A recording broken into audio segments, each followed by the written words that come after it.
For those of you who are watching here, I'm Alex Lindsay. If you haven't seen you before, of course you probably know me because you're here. So this is a class. We've been kind of slowly scaling our classes up as we work here. Now I am on one side of the world. On the other side of the world is the Africa Digital Media Academy. So let's cut to them. Hey guys, can you wave to everybody? There we go. So those are our guys in Kigali, Rwanda. And we do these classes fairly often, and so this is, and we just finished actually another class reviewing some of the green screen work that our students in Rwanda have we're producing. So anyway, that's what we're going to be doing. So we'll be having a discussion with the students. I'm going to kind of walk through stuff, the basics of green screen, of shooting, and take any questions. They've already been doing a ton of green screen. I've talked to them about it before. So this will be kind of a refresher course for them. But for anybody who's actually watching, if you're watching this live, the thing to know is that you can just ask questions. So I have a little, I have a tablet here. I have a tablet here, and I can see your questions theoretically, possibly. So anyway, so just something to keep in mind here. So and I have the first question that came in is from Digital Gala. Can I watch in Canada? Can I watch this on an iPad? So the question is, can I watch it? And I believe you can. And if you can't, let us know, and we'll work on it. And then of course Andy, who is our programmer, said that the stream has been added. So we started off a little bit slow there. So anyway, so we should be set. But if you have questions about green screen, this is your opportunity, both for the class as well as for our online audience. We're kind of experimenting with the idea of including more people than just a classroom and a teacher. So anyway, so let's take a look here.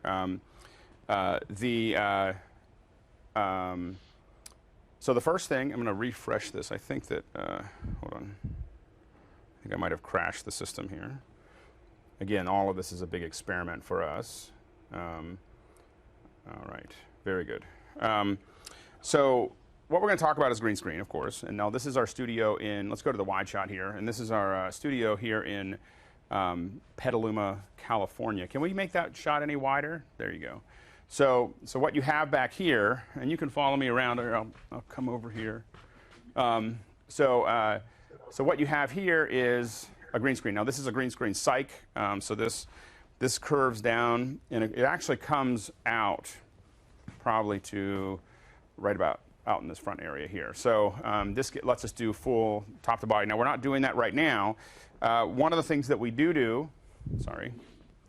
One of the things that we do is we cover it up most of the time. That way we're rolling things over it, moving things around, and we're not scuffing up our green screen that we spend a lot of money painting. So we try to do the best we can not to scuff it up. These are really good. These are just exercise mats. They're really thick and heavy ones so that you don't slip on them. And they kind of keep everything below kind of protected. So that's one of the things that we work on. Now, a couple other things as we start to look at how we have this set up. We have two, right now we're lighting this with two 4x4s. These are Kino 4x4s. So you can see over here, these got 4 foot Kinos, and there's 4 of them on. And so that is how we light them. Now, a lot of times you see things lit from the top, and most of the time you need to light them on the top. But the one thing I will say is our experience has mostly been, especially for interviews. Now, there's a lot of different things that you can do, but especially for interviews here, it is oftentimes you get a cleaner green screen in the background if you go from the side. So it's just something to consider. It's just easier to get a nice, clean background. You tend to almost always get a gradient if you go from the top to the bottom. So it's something, and sometimes necessity requires it, but it's something to think about. Now, another thing to think about as we put this together is that a couple things here is that you'll notice that we're lighting the background back here separately from the foreground up here. So this is not what we don't want to do is try to light everything with the same lights, because then if we want to change the exposure, so if I decide I want to change the exposure here, and if you look at if we look through the camera tab, if I start changing the exposure here, you'll notice that it doesn't have any effect on our background. And that's because we've created a nice, you can go ahead and back to me.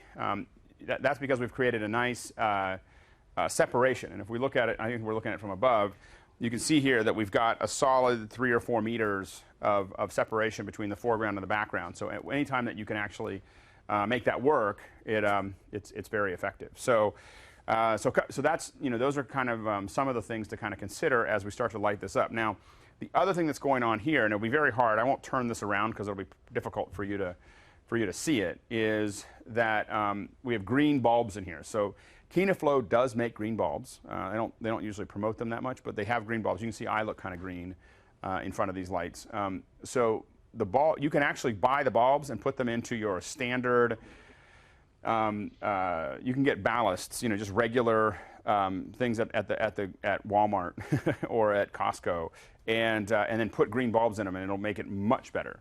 Now, as far as green screen goes, so that's kind of a cheap way to go. The bulbs cost $25 each, but the ballasts oftentimes cost like $10. So it's just something to kind of consider when you're thinking of building your own. The Kenaflows obviously are more expensive, but they don't flicker and they last a lot longer.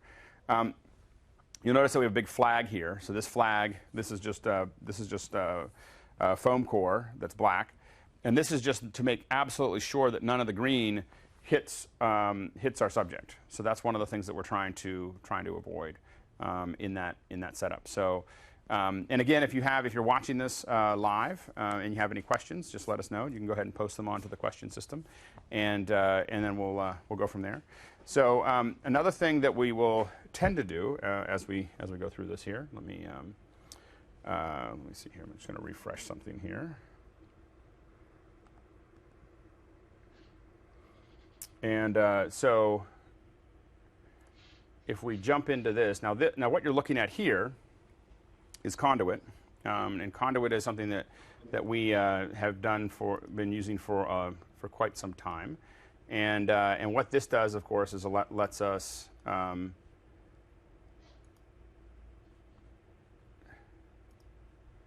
this gives us kind of a control of our input here. Inside of that, we have the effects.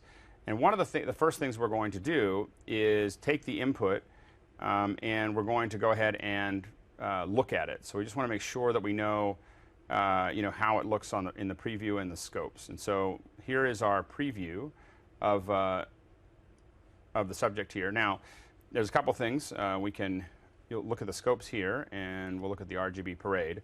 Now, there is the RGB parade is something we spend a lot of time in as we work through this. And so one of the things that we want to look at here is, no, don't worry too much about this here. You can see my hand going in. Now, all this is, of course, is our levels in red, green, and blue. And so anyway, so what we want to look at here is the exposure of everything. So one of the other things we want to look at, if we go back to our image away from scopes, is our subject looks a little out of focus. So I'm going to run over here and see if we can't get her into focus here. You'll see I have the monitor has been, hold on. There we go.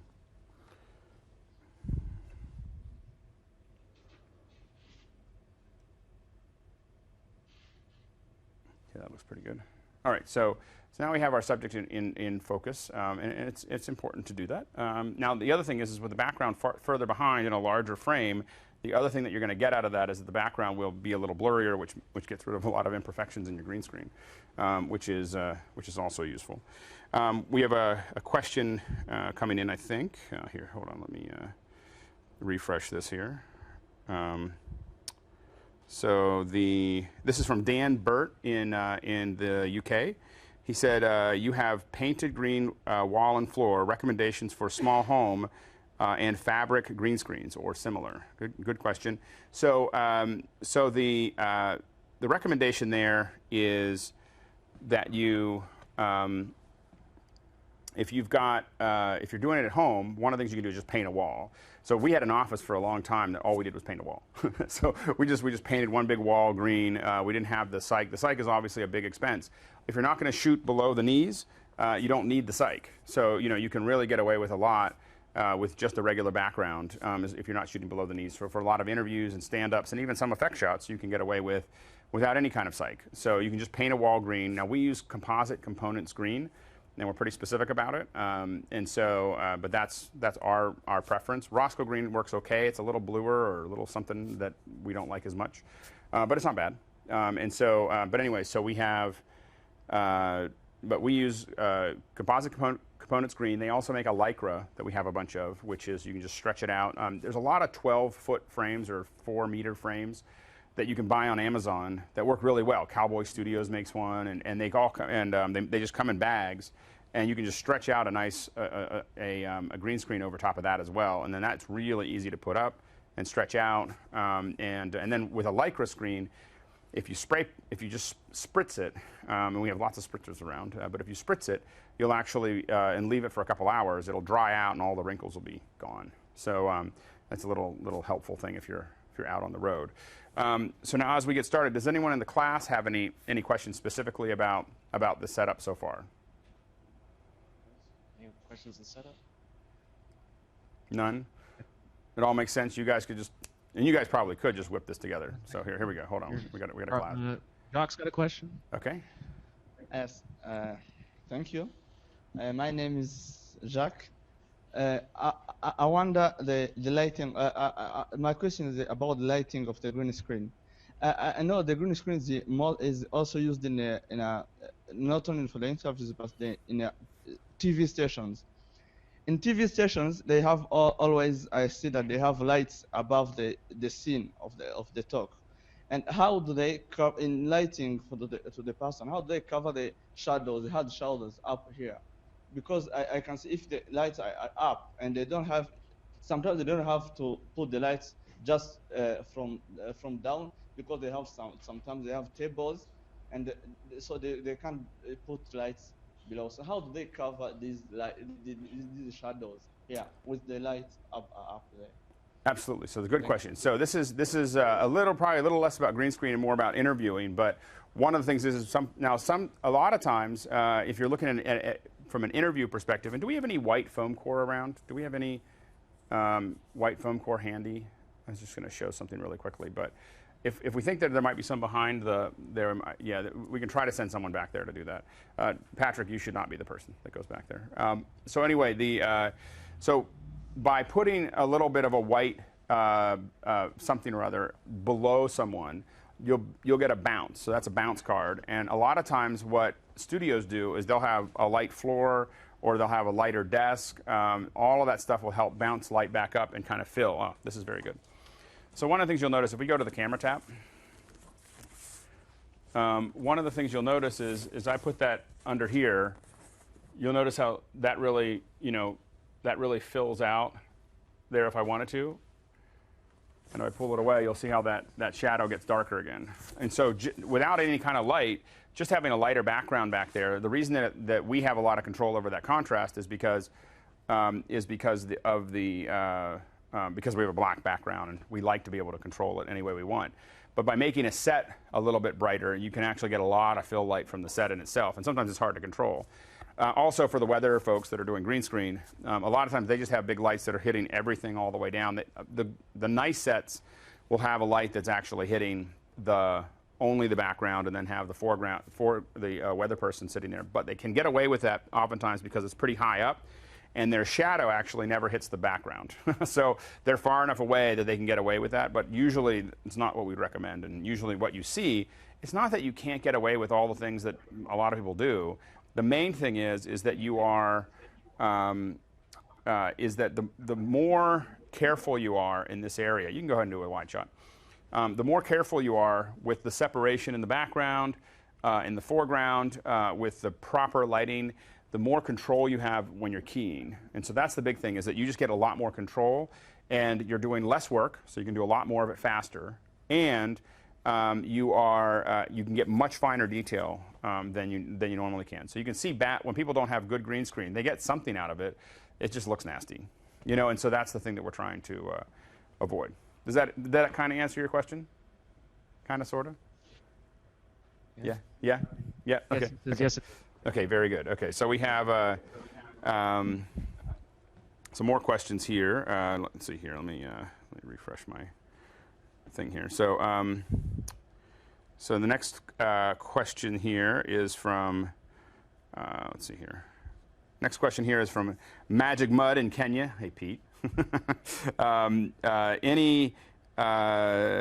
Peter Mute is Magic Mud, I believe, and he's probably one of the more talented animators in Africa, in my opinion. So, any specific rules on when to use blue or green screen backgrounds? Okay, that's a good question.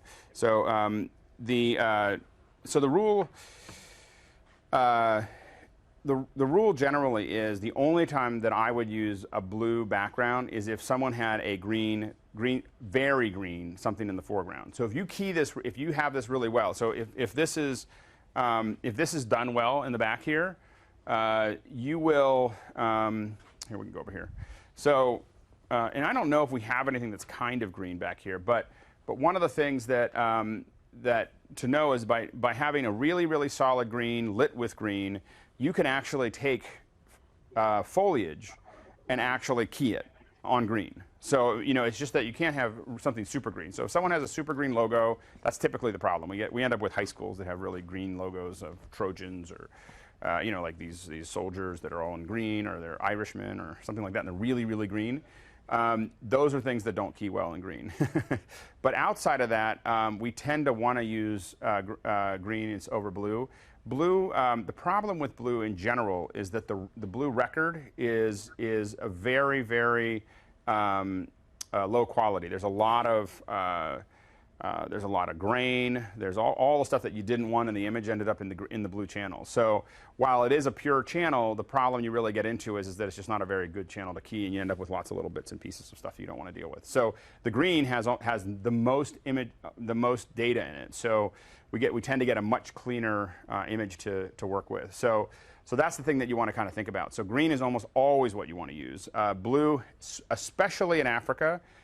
So one of the big things is you want luminance. You want a lot of luminance contrast to make everything look better. And so, especially when you're working in Africa, one of the things that's very common is to have that we've seen in other parts of Africa is an underlit blue screen in front of someone with a darker complexion, and that becomes just you're basically rotoscoping at that point. You're not really being able to green screen because there's just not enough detail there. So green especially works well in Africa. And so there's just a lot of luminance contrast there with most subjects there. Where green is a little bit more challenging, and where you might want to think about it, is red hair, like kind of strawberry hair, tends to be a little bit harder to key in green just because there's a lot of green in it. Not red, but like that strawberry blonde tends to be a little harder to key, and so sometimes we've gone to blue with that. But those are kind of the rare cases. We've shot a lot of green screen footage, and we haven't shot blue maybe in the last 5 years. so that's kind of my my input there. The one more question from the question system here. And again, if you're watching this stream, you can ask questions at the question system. Any way that you can make this more of a regular thing. This is from Chris Penny in Winnipeg, Canada. That's the idea. Right now, we're just experimenting with it and seeing how hard it is and how many people it takes and whether it makes sense. So stay tuned for that. All right. So if you have any other questions, go ahead and ask them. Again, do we have any other questions before I go further from Rwanda? Yep, another question? Oh, yeah, we have a question from Patrick here. Okay. Okay.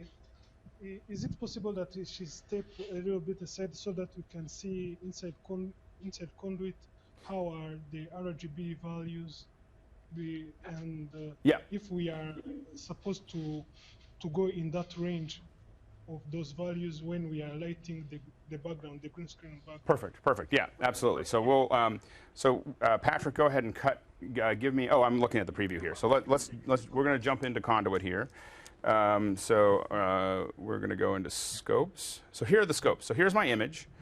and here are the scopes here. Now, we're probably not going to talk too much about the Demont chart, which is what you're seeing right here. So a couple things here. One is that this is kind of on the lower end. So if we look at a lot of you will see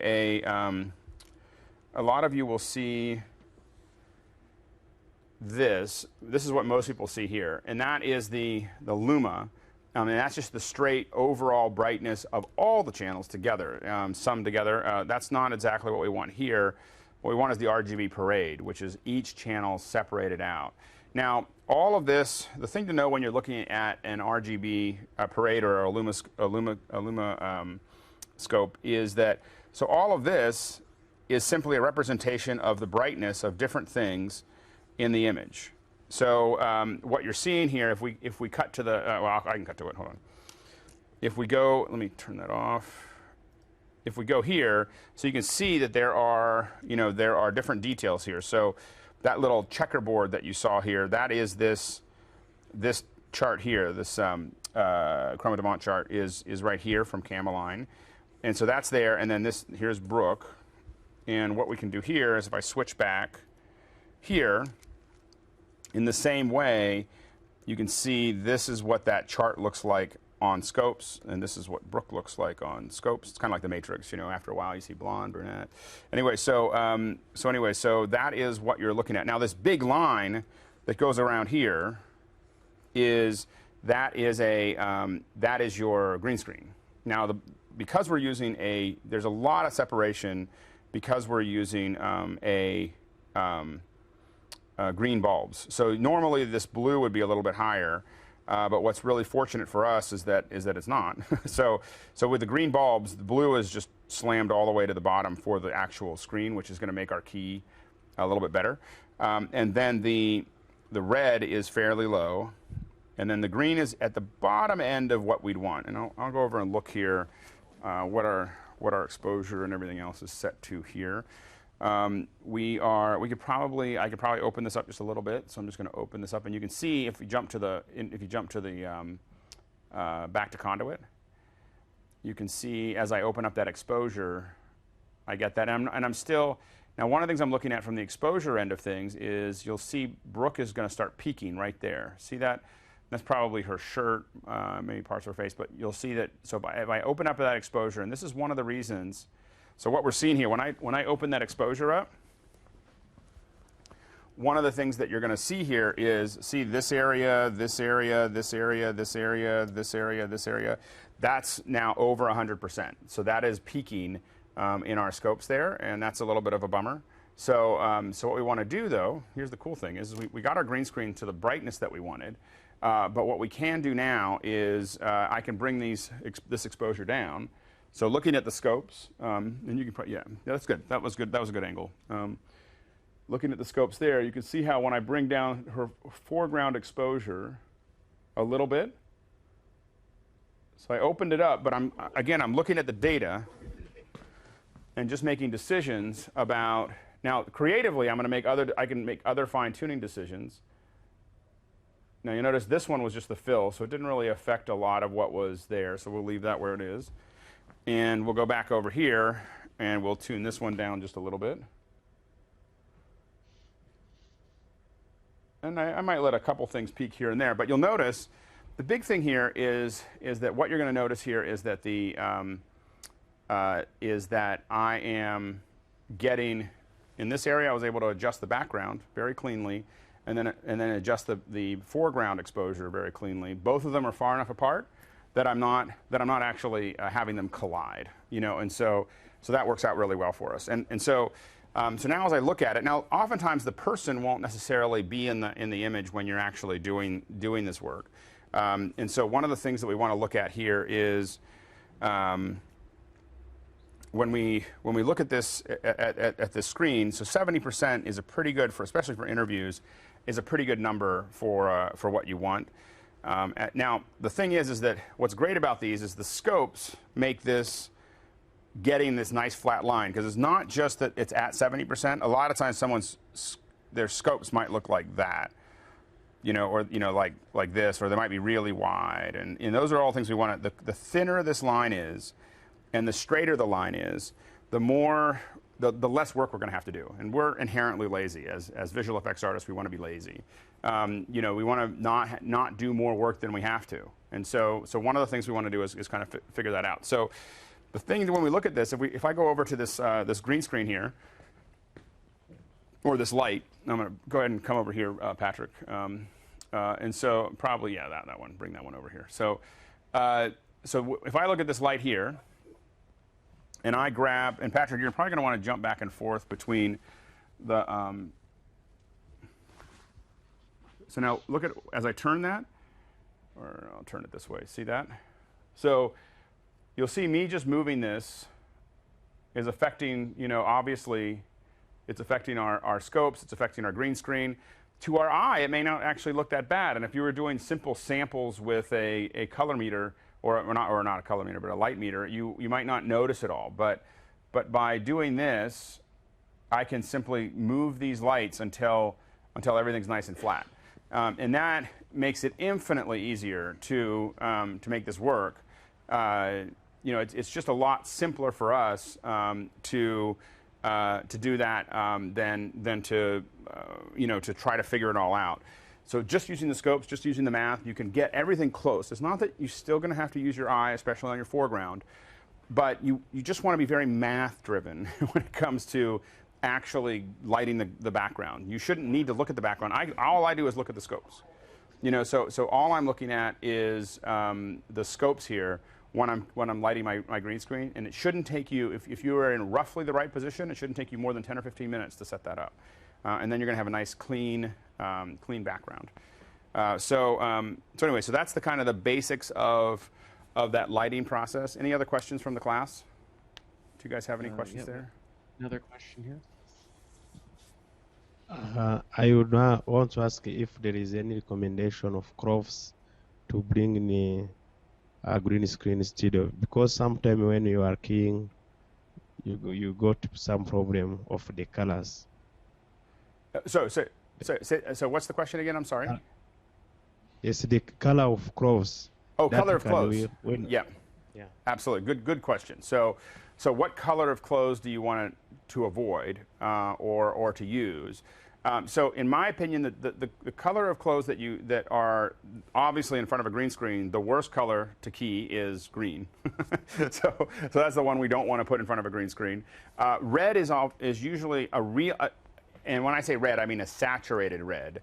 A very, very bright red, a very, very pure red is something that just doesn't look good in video in general. It's not, like the red shirt that you're wearing right now is fine. Like that would key just fine. In fact, that would probably key very well. If you have a really, really red, it tends to, when we compress it for the web, and oftentimes for video, you can start to see all kinds of chunkiness and stuff like that. So it tends to be a little bit more difficult to deal with. In general, other things that are difficult to key are the things that you would try to avoid if you could, in a lot of cases, but definitely when you're keying. Pure blacks and pure whites are going to accentuate the sharpening that's being done inside the camera. So the more neutral colors or more neutral brightnesses that you have on the clothes, the easier it's going to be for you to key the footage without having to even worry as much about sharpening. Because what happens is sharpening looks for edges of contrast. The sharpening isn't really making anything sharper. So when you add a sharpening function or a detail function to a camera, it's not actually making it sharper. All it's doing is faking it. And what it does to do that is it does an operation that's similar to a high pass, what's called a high pass filter. And what it does is it basically, imagine a blurred image of it. And another case I'll show it. I'm not going to show it today, but we'll talk about sharpening on one of our classes. But what it does is it takes all the edges that have a lot of contrast and it blurs them a little bit. And the white side becomes a little darker where the black edge is, and the black side becomes a little lighter where it's against the white. When it does that, it actually makes it pop. It makes those edges pop out, and so it makes you feel like something sharper. All cameras are out of focus. I mean, that's the other thing to remember, is that all cameras are never perfectly sharp because the pixels on the chip are all next to each other. And so they're not on top of each other, they're on next to. So when it's capturing red, green, and blue, it's capturing them all on separate channels. And so there's never going to be a perfectly sharp thing within the process. And so that moire and everything else that's there is not going to allow you to have a sharp image. So everything has to be sharpened. The camera will do it for you. But if you have really black or really white, it tends to do it a little bit more. Black tends to disappear. White tends to over-peak. So black and whites are things that we try to avoid if we can. Reds, we just don't like on video as much if we can avoid it. Greens are hard to key. Neutral colors are great. So like the yellow shirt right behind you is will key really easily. so those are things that you want to kind of think about there. So very good question. I'm going to jump to the online folks here. There's a lot of questions rolling in here. So let me refresh here. All right, so I'm going to answer the next question here. This next one's from James Kohler in Erie, Pennsylvania. Alex, I hope you talk about software such as Final Cut 10, Motion, or other programs for keying green screen. So one of the things that we're going to do another class, and we're going to talk about different pieces of software and how to key in those. We're not going to have time to do that today. We're mostly just talking about the mechanics of green screen and a little bit about how green screen works. Today we'll show a little bit of Conduit today, but we'll otherwise, we're going to go back and do another class in a week or two, and I might actually be doing it, we'll see, possibly from Rwanda. But we'll talk about that in the future, but we'll definitely get into different applications, and we'll have you guys decide which ones we should cover, but stay tuned for that. Let me get rid of that question. Next question that we have here is, this is from Julian Siri Gude, I believe, or Good, from Palm Beach Gardens, Florida. It says, without specialized equipment and software to measure your key before shooting, what should you look for visually that would indicate lots of headaches later? What inexpensive solutions are there for checking your key? So number one is that Conduit, which is what I'm using here, is free. So you can do a search for Pixel Conduit and you'll find it. It doesn't cost you anything to have it. The only thing it costs you is having some way to interface it into a computer. Now other people, what you can do if you don't have any computer to plug it in, and if you're doing any sizable green screen work, if you're not, your time is worth something. So really doing this measurement beforehand and figuring this out and getting it just right saves you hours of time in the back end. It makes a much better product. It's worth the $150 for a mini recorder that will plug in or something that will plug in a signal into your computer, in my opinion. So just keep that in mind. You can also, if you, for whatever reason you don't have that, you can also use zebras. So you can set your zebras at 70%. Or 80%, and just make sure that they look flat. So you just open up the exposure, and if they look flat going all the way across when they're peaking, you know that you have a fairly flat screen. It's not going to be nearly as good as other things, but if you see, you can use that in the camera, the zebras in the camera to do some of the work. But I highly suggest using scopes. And there's a great, Scope Box is another great package that you can get from Divergent, I believe it's Divergent Software. Great package that's pure scopes as well. It's a little bit more expensive than Conduit, but very, very good. And then the next question is also from Julian. It says, what's the minimum distance in separation that you need between the green screen and the subject? So the minimum distance here, and we'll go back. Why don't we do the overhead camera here? So the minimum distance here as we look at this is really, you can see the green spilling out all the way to about here. So we would really say 5 or 6 feet is what we would consider minimum distance. We like to have more than that. So we like to have 3 to 4 meters, 5 meters if we can get it, between the foreground and the background. The more separation you can get, the less spill you're going to have. It's just a much better setup. So the more distance is better. But we would consider. We've done ones where the person is a meter or 3 feet in front, but we wouldn't do that very often if we don't have to. So 1 to 2 meters is probably minimum. Try to get to 3 or 4 meters if you can. I think that would be the next thing. So the next question here is, and this is from RL, and this is coming in from Rio de Janeiro in Brazil. Fantastic. This is, will the PIC score accept new members anytime soon? I've been waiting to get in for a while. Thanks for this event. Thank you very much. We are going to accept it, and what you're seeing here, both working the classes in Rwanda and the question system that I'm answering right here, all of this is part of us getting ready to do that. So stay tuned. But right now we're mostly focused on Rwanda as we keep on building that up. But it's something to but that's kind of where we're going, is trying to figure this all out. So if you like it, stay tuned, and we'll go from there. So let me pop this off again. All right. So next question here. Chris Penny from Winnipeg said, "Is it practical to try and use a green screen on an outdoor shoot?" It's absolutely practical. I mean, you can put a green screen anywhere. The background shoot, the big thing is just trying to get a diffuse lighting. So if you do it outdoor in a very sunny area, you're going to tend to get more gradations. We've definitely done outdoor shoots with green screen, and it's definitely possible. It's just a lot more challenging, and what you end up doing a lot more is more roto. The thing to remember about roto is that and rotoscoping fully is that rotoscoping is used in 80% of every visual effects shot that you see, and possibly more. That's the number that I was given by a pretty prominent visual effects supervisor.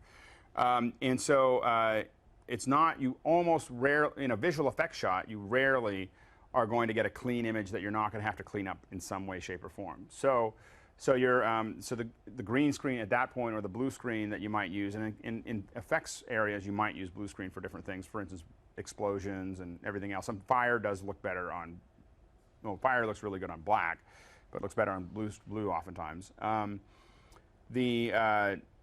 Anyway, but you are just using it as a guide. It takes out some of the work with fine detail, but you're still going to end up cleaning up a lot of it. If you're doing interviews, the big thing is just trying to find a diffuse area that you can do that in. So the next question here is from Ramona Hutton-Howe in Chapel Hill. Said there's a lot of buffering here. Will this be posted on YouTube? It will be if there's something wrong with the actual stream. I'm not sure whether we're buffering or not. Please let us know if it continues to buffer here. I'm not sure, but yeah, we'll post a cleaner version if we need to on there. Next question here is this is from Stephen Dainty. Hey, Stephen, in Stoke-on-Trent in UK. For HD delivery, would your preference be for raw HD footage or compressed 4K footage, assuming raw 4K is not available? It depends on what compressed means. I think that would be the big thing, is what do we define as compressed footage and how compressed it is. So if it's JPEG compressed, we'd probably prefer the raw HD. The big advantage of 4K footage, even if it's a little bit compressed, is that the 4K, when you scale it down, you're essentially, especially if you're delivering in HD, when you scale it down, you basically have 4 times as much resolution, and you're essentially oversampling the image. So there's a lot of things that could go wrong with the edges that gets cleaned up as you just kind of mush everything together. So you do the key, you apply it to your 4K background, and then you scale it down, and a lot of times it'll just kind of, it'll smooth out a lot of things that were problematic before. So it would depend on how compressed it is. If it's too compressed, it'd be a problem. But I would test it. You may find that scale down actually improves the overall piece of the final one. Next question is from this is from Dan Shepard in Paducah, Kentucky, and he said, "What is your Telestrator software?" The Telestrator software is this is what he's talking about, guys. So what I was doing here, Telestrator software is, if you cut to this, is me being able to do this. So I'm drawing here, which is kind of, and that's our Telestrator software, and it is, we just created it. So there's no, we don't, there is no software. It's a lot of hardware, and well, there's a little bit of software in between and everything else.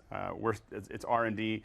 I wanted to be able to, we were doing classes in Rwanda, and I wanted to be able to do that and talk about things, and I felt a little crippled by not being able to telestrate. So the guys here threw together some hardware to make that happen. We're hoping to make more use of it later, so I'm glad somebody noticed. It was a lot of work. That's all I got to say. So This next one coming in is from this is from Mickey in the Philippines. I said need a sound production sound mixer in Southeast Asia, and we'll talk about that later. You should follow me on Twitter, and I'll post some stuff. We're always looking for people, especially in places that we aren't as often as that. And I've been in the Philippines, Manila, and haven't needed one yet, but we always know that it's coming. So with our live events. I'm going to do one more. So it looks like Justin Clayton is also getting a lot of buffering. So we'll see if that's it's an issue on our end or not. Sorry about that if it is. Again, this is a big experiment, us figuring stuff out. Last question that we have sticking out right now, and then we're going to go back to the class, is there any recommendations on light levels, foot candles for talent versus green screen? Yeah, we don't. So basically what we'd say about that, it's a good question. The green screen, it's not, we don't really do foot candles. What we do is really on a scope, because we don't really use film cameras anymore. So we always have a feed coming out of the camera. So for us, on the scopes, for a regular exposure, oftentimes we want the green screen to sit at about 70% in an RGB parade. We sometimes will make that lower if they're going to go into a black background. So if they're going to be in a dark background, we might drop it to 30 or 40%. And that might be something that we choose to do so that we don't have as much spill. So that is a time when we might lower that green screen level. And the foreground level is if in effect shot, they should be lit the way they would be lit in the actual shot. In an interview, we just want them to be well exposed. So we want to have the whites be white, be between 90 and 100, and the blacks be black, between 0 and 10.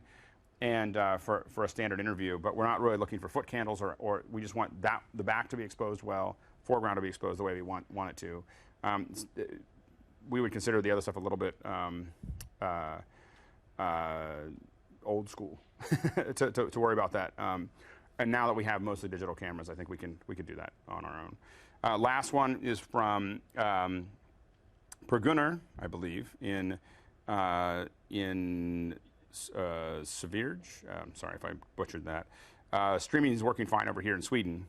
No buffering, so maybe it's just something in the system. So, got through those questions. Do we have any other questions in the class before I talk a little bit in Conduit? Any other questions about we this? got a question here from Levan. I have one question. Uh-huh. Like I saw the setup, someone cannot step on the background, on the green screen, I mean.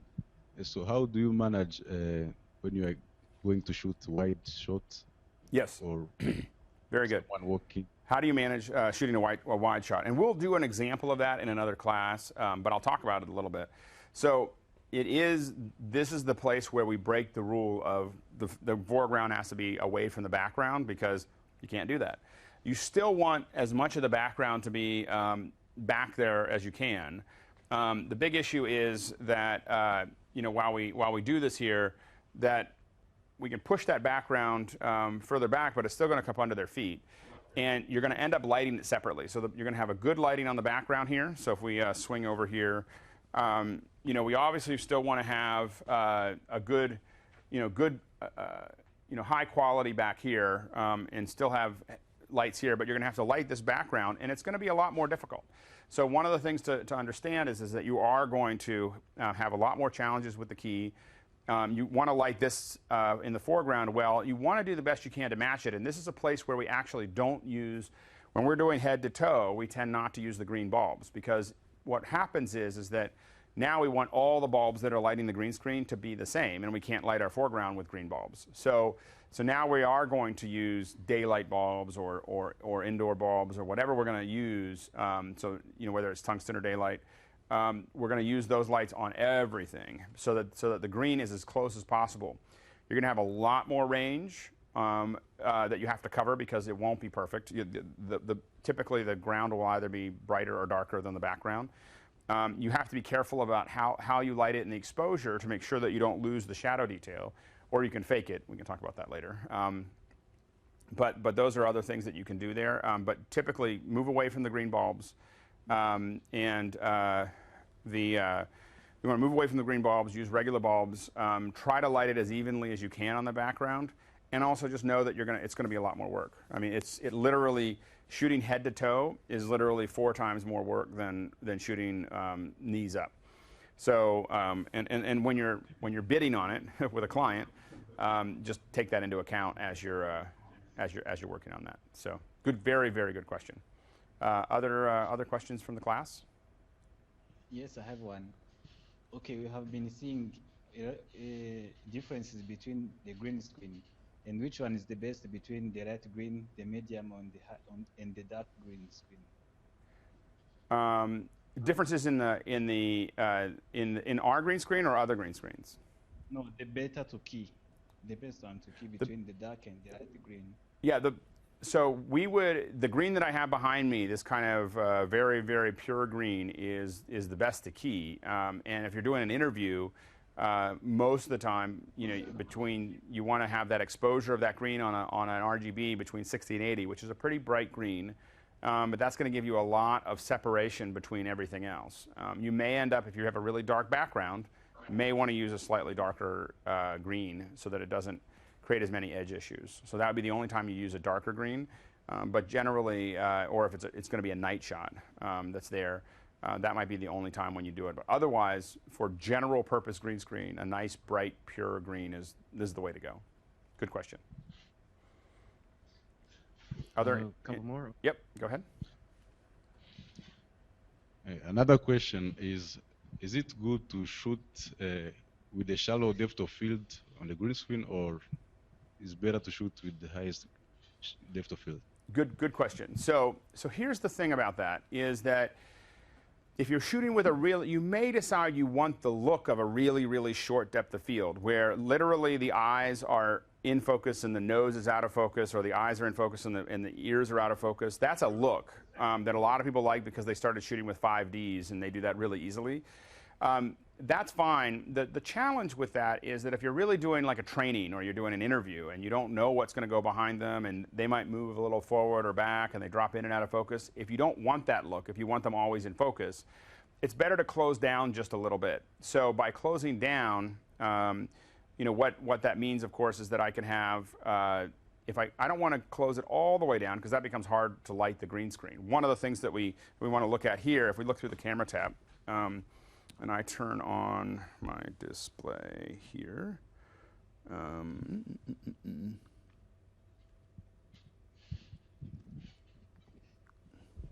right, so one of the things that you're going to notice here is that we are set, this is set at -3 dB on this, and this one is set at about 4.5. The f-stop's about 4.5 here.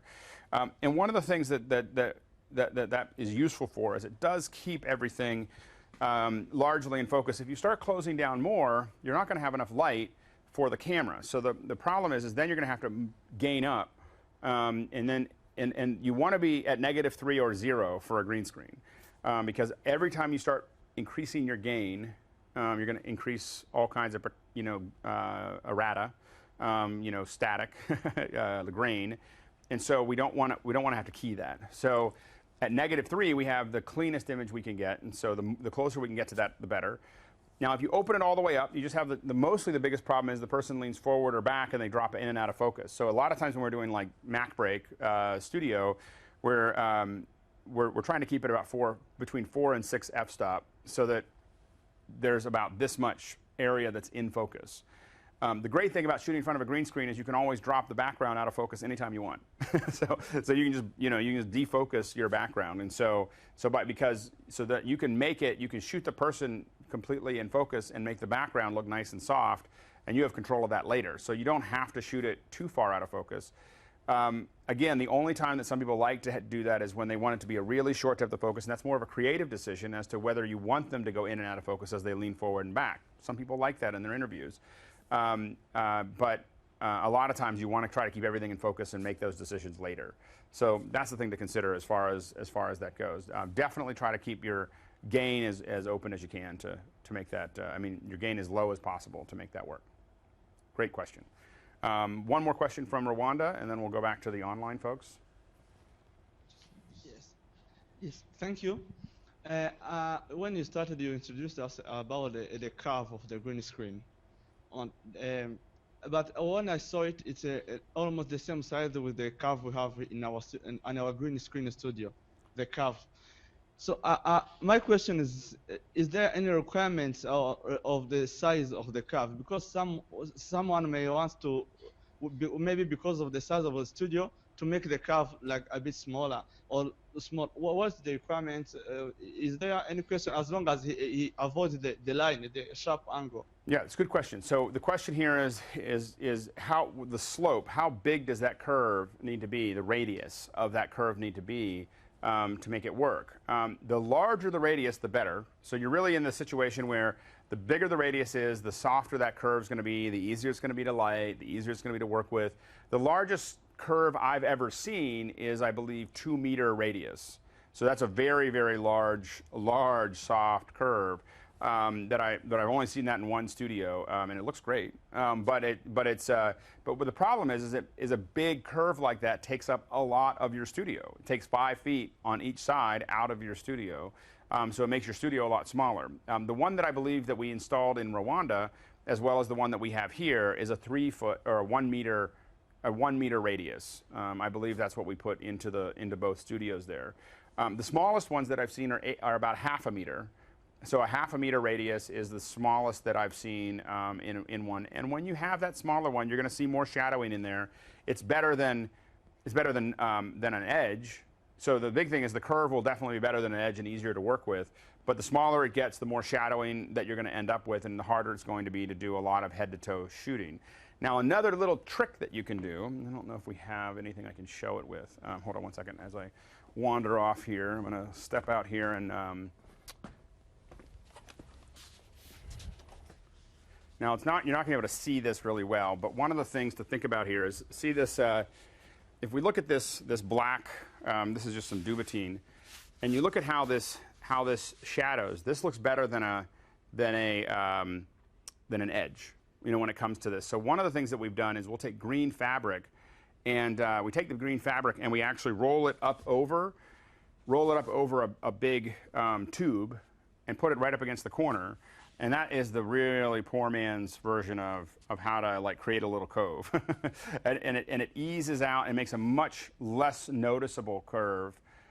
So we take whatever's going along the ground, we just run it up and then up and over a tube. And we did that for years before we had a cove. So, so in San Francisco, we had a set where we just painted the wall. And we didn't have a lot of head-to-toe shots, but every time we did, we would roll it up and then just roll it up over that and just press it up against the wall, and it definitely made that edge a little bit easier to work with. So, anyway, something to consider there. I'm going to jump back to the online one. Great question. Let me jump back to online, and then we'll come back to you guys. Okay, next question here. So we're having a little mixture. It probably is just a errata in YouTube. Richard Doomer said in Paducah, Kentucky, it says extreme buffering here at 240p. But we have some people that say, like for instance, GFX Chick says, I'm watching in HD and the stream is working fine here in Nebraska. Stream is working. Says also, James Kohler says stream is working fine in Erie, Pennsylvania. So I think it's just some issues in the YouTube verse. So anyway, so let's all right. So the next one, next question here is from let's see here. How do you avoid making that cheesy fake green screen look? Basically, how can you make it look more real in the background? This is from Chris Penny in Winnipeg, Canada. And so it's a good question. So how do you make it not look fake? So there's a couple things beyond the green screen. So obviously what we've talked about so far is how to make a good key where we're getting rid of all of those. We're trying to make nice soft edges where we have all the hair detail and all the little bits and pieces that we want. So that is important. The next step, of course, is how do we make it look like it's part of the scene? So there's a couple things. One is lighting, trying to match the lighting so that the lighting that we use, like right now we're just doing interview lighting, which is just however we're going to make it. But when we look at the background and we have the background inform us, so it is useful, especially if you're really trying to match the background, is to get that background before you have the foreground. And that's one of the reasons that we use Conduit, is because we're able to do a key live and make a decision about that in real time to figure that out. And so So in getting informed by the background is important. Also, other things that make the subject look more like they're part of the background is making sure that the color temperature, so that they don't look too warm or too cool compared to the background. The final thing is perspective, and so if you look at the vanishing points of something in the background, you want to make sure that the vanishing points in the foreground make sense too. And one of the things that we've done in the past is throw a box where the person's going to sit, and we try to match it to the background as far as the focal length and everything else, to, or a couple little things there to make it look like it's really has the same vanishing points as the background, so that we can make sure that it really looks like it's part of the scene. So perspective, color space, and lighting are probably the three biggest things after a good key that are going to inform the viewer that you're either there or you're not there. So just something to kind of think about. So let me show a couple more things here in Conduit, so we can look at whether our key is actually even working. So let's. So what I'm going to do here is I'm going to go ahead and close this here, and this is our live key, and I don't know if we have any good backgrounds on this computer, so we'll see here. Might not. Let's see. We'll look at the key anyway here. So here's our raw key. Now this is just a straight color difference key, and so one of the things that we let's pull this to 1:1. And one of the things that you're going to see here is that without doing any work, you can already see that we still have some areas here that we can still see hair, we can still see all this stuff. And this is a live key. This is not doing any kind of post work on it, and we're already doing pretty well. Now, what we're going to do is we don't usually, even though the color difference key in this software will do it, we will tend to actually go into the image and we'll change the levels. So let me grab levels here. We'll just drop it in here. This is a nodal compositor, and that's a whole other conversation that we're not going to have today. So let's see here. So now, the first thing we're going to do is we're going to invert the image by simply swapping this. Now, it didn't change anything because I'm still looking at that, but here's the swap. And then what we're going to do is we're going to bring our black levels in. And you'll see this fine element where if I pull, the harder I push the black levels, the more I'm going to lose her hair. And so I may decide that I want to, do some other work to it before and as I bring this up, I'm going to bring some down. The more I push the white up, the more possible edging I'm going to get. So we want to be careful of that as well. And so you just have to decide how far you want to go with this process. And when we talk about the other applications, we'll talk more about that. But what you're going to notice here is that we have a fairly clean screen without a lot of work. And that's because we have a very clean one. Now, the challenge really here is that we still have a little bit of a gradient down here, and of course that's what's showing up, in these areas down here. So that is something for us to kind of think through. So one of the things the big thing is that when we think about this, we want to think about the fact that this is the most important part of our key. So this is down here can be a whole other key. Up here can be another key that can be much harder because those are hard lines. So we want to divide and conquer. So when we think about keying, and we're not going to do this today, but we want to think about, number one, from a garbage mat perspective, that's all we care about. We just want to grab this stuff. If there's something in here that's really green, somewhere like a necklace or something like that, we can always build, a core mat, in Roto, and make it work. And then we can figure out ways to do some basic garbage matting. So that because the big thing is we want to spend all of our time thinking about the hair. So that's that is the big thing is all the little details here. The hair is what's really going to sell our key, especially on an interview. So figuring out ways that we can get rid of all this stuff and make it just handle it is the way to do it, so that all of our focus is on little bits of hair and little imperfections there. That is what's going to sell your key, and so that's the thing that you want to think about as you start to work on that. And we're almost to the end here of talking about the setup. The next time we do this, what we're going to do is we're going to go through applications, and we're actually going to key stuff. So we're going to, today was really about just setting up the green screen, thinking about that process. Does anyone else have any questions in Rwanda? Maybe one more question, one or two? I'm looking around and I don't see any hands up, so I think all the questions for now are done. And these guys have done a lot of keying already, so they're ahead of all of you. So just so anyway, so let's see what the next question here is from RL in Rio de Janeiro. It said, let's me answer this. It says, what is your opinion on adding lighting to the keyed image, inner glows and so on? I think I'm assuming that what you're talking about really is light wrap, and that is definitely something we add. We'll talk about that in the next time we have this conversation. But light wrap is something, so adding little inner glows to the light wrap, you should be very sensitive to it. A lot of people do overdo that, even in big visual effects films. Just a little bit of light wrap goes a long way. You don't need to hit us over the head with it. So I think a lot of people will use that as a cheat, as a crutch, and they push it a little too far. Next question here is for international work, do you have a list of known local support crews? How do you guys do it? And do you add people to it? If you do, I do regular work in Brazil. And I was just in Brazil. In fact, we just had 2 events in Sao Paulo. So we are going to, basically what's going to happen is we're going to be posting, I'm going to be posting on Twitter and my G+, and Facebook, some web pages for people to fill in for all over the world so that we can start building that database. We do have a lot of people that we've worked with in the past, but we want to bring in more people, so stay tuned for that. What may be the final question of the day from Chris Penny in Winnipeg, are there set dates for these? There's not set dates yet. They are, we're just experimenting with this. This is, to let you guys know, just to kind of end this up, let me show you what's actually happening. You'll see why there's not set dates for it. So if we back this camera up a little bit, so here we have, this is our set here, and this is why we built the set, is to do classes like this. So it's fun to have it finally doing them. So we've got my little computer arrays here that I'm kind of managing the system. We've got all of this here.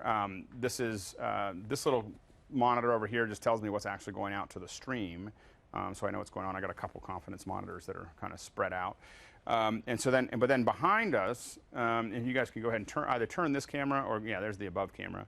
There's our crew. Everyone wave. There we go. So there's a whole crew there that's managing audio and editing and video and the live stream and everything else. And so the reason that we don't just jump up and do these every single time is that, takes a little bit of gear, takes a little planning. So anyway, we definitely plan to do a lot more of these, and this is the first time. If you like it, then let me know. You can tell me on Twitter, or you can post it here or whatever. But if you like this format, let us know. And we're obviously almost all of this stuff is going to wrap around our partners in Rwanda. So really what we're looking at is providing these are the African training program, but we're just letting people occasionally, while we do these a lot more often than what we're going to stream, every once in a while we want to let the rest of the world jump in and be part of the classes as well. So anyway, so that's how all that works. I think we got a couple more questions that I'm going to jump through really quickly. Julian said, for connecting scopes and tools like Pixel Conduit to your Mac, do you want to use Ultra Studio Mini, the Ultra Studio Mini recorder, or Ultra Studio Mini? That's what we use, or an IOXT. Those are the 2 that we use, and they work great. And then the next, what would a super low budget start kit like schools be? Pricing range, start gear.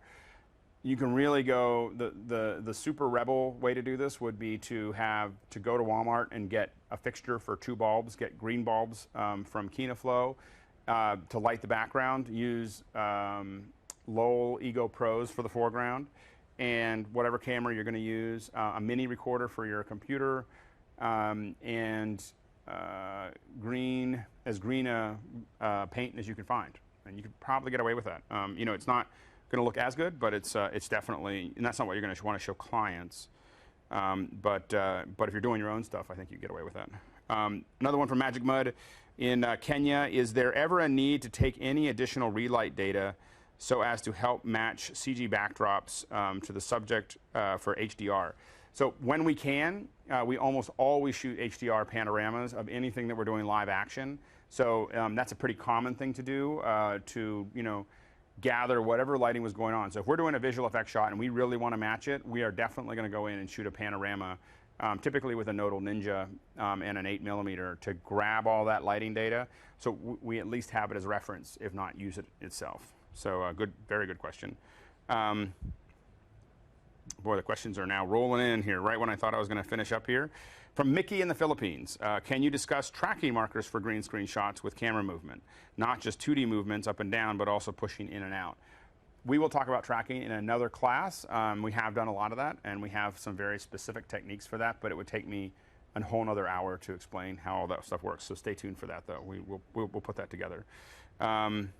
Another one from Michael Jones in New York. So no question, this was great. Thanks, Alex. Thank you. I'm really glad that you guys are enjoying this. And then TJ Worrell says, thank you, Alex, and the whole Pixel Core crew. This is an excellent class. Really like the question tools. So great. Everything seems to be working fairly well. And then finally, this is from Dan Shepard in Kentucky. He said, do you ever gel the backlight magenta, which is something that a lot of people have done in the past. We don't do it because the green screen or the spill removal that we use is very effective, and so we haven't found the need to do that. So so not yet. So anyway, so that's the we don't do that. We haven't done it for maybe a decade. But again, because we have really good tools to do that, and a lot of the tools that are available in Final Cut and After Effects and so on and so forth are very good at this point. So anyway, so thank you very much. Hey, as always, to the guys at ADMA, thank you so much for putting together a great setup. It gets better every single time. So you guys are definitely putting together a great class on your end. So so thank you very much for. I know it's a lot of work over there. I know it's not just a quick setup. So so anyway, and hopefully I will see you next week. That's the plan at the moment. So if everything goes through and I get my ticket, then I'll be down there next week, and we'll all be doing another live stream together. Excellent. Awesome. All right. All right. Thanks, guys. We will we'll see you soon. All right. See you later. All right. See ya.